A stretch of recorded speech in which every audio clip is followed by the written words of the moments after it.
prosecution. California Congressman Tom McClintock is here with reaction. The president's fundraising site was down for a short while after the verdict came in, but it is back up and running right now, Congressman. And on the homepage, it shows President Trump and says political prisoner. So will this actually be a win for him in terms of raising money for the presidential race? Well, I think it will be. And let's remember, there's a higher jury here, and that's the American people.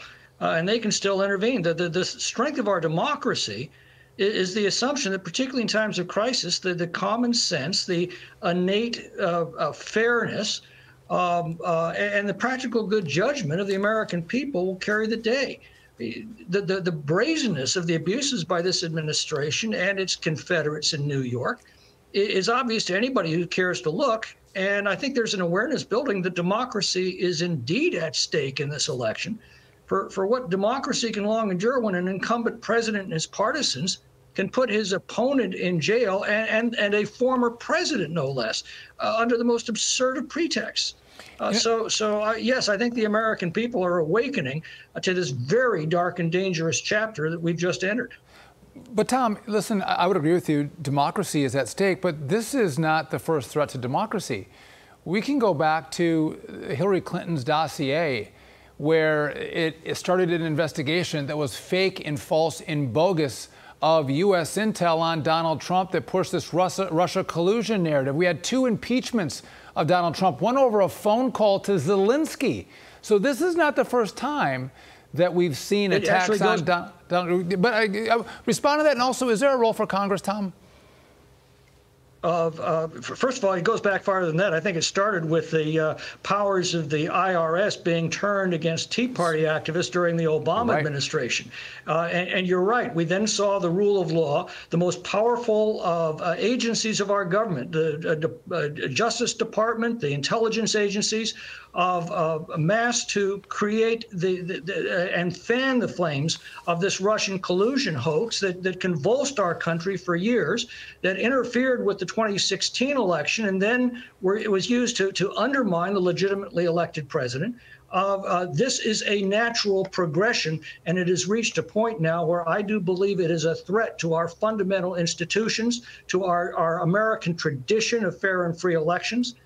And undermines the moral authority of the law itself. And without its moral authority, the law simply becomes raw political force devoid of any legitimacy. And yes, I believe Congress needs to play an important role in determining to what extent Matthew Colangelo, who went over, was the 3rd highest ranking official in the Biden Justice Department, would go over to the local prosecutor's office to spearhead this case. Yes, I think you start to see ties between these prosecutions and the administration, and that puts a very, very sinister touch on what is already a sickening and disgusting chapter in American history. I just want Congressman to tell the viewers what they're looking at. These are live pictures that we're getting from our local affiliate, WNYW, here in New York City. It's an overhead shot of the president's entrance at Trump Tower as he has returned to his residence there. I believe, has the motorcade officially returned? But there's a huge crowd outside. If we pull back, there's a huge crowd outside of Trump Tower there on 5th Avenue. But we should remind people that this sentencing will happen on July 11th. That is just a few days before the RNC happens in Sean's home state of Wisconsin, Milwaukee. Any sense of how this affects voters, Republican, Democrat, Independent, and the like in the coming weeks and months? Well, I can tell you this, I was a DeSantis supporter, but I will fight to the ends of the earth for Donald Trump now, because I think he is our last best hope of recovering the American traditions of fair play, of equal justice under law, and of free institutions that we used to take for granted and that are now clearly in grave danger.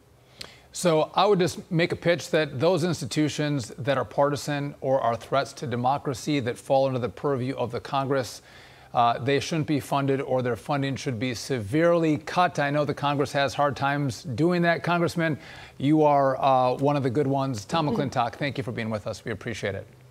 My pleasure. Thanks for having me.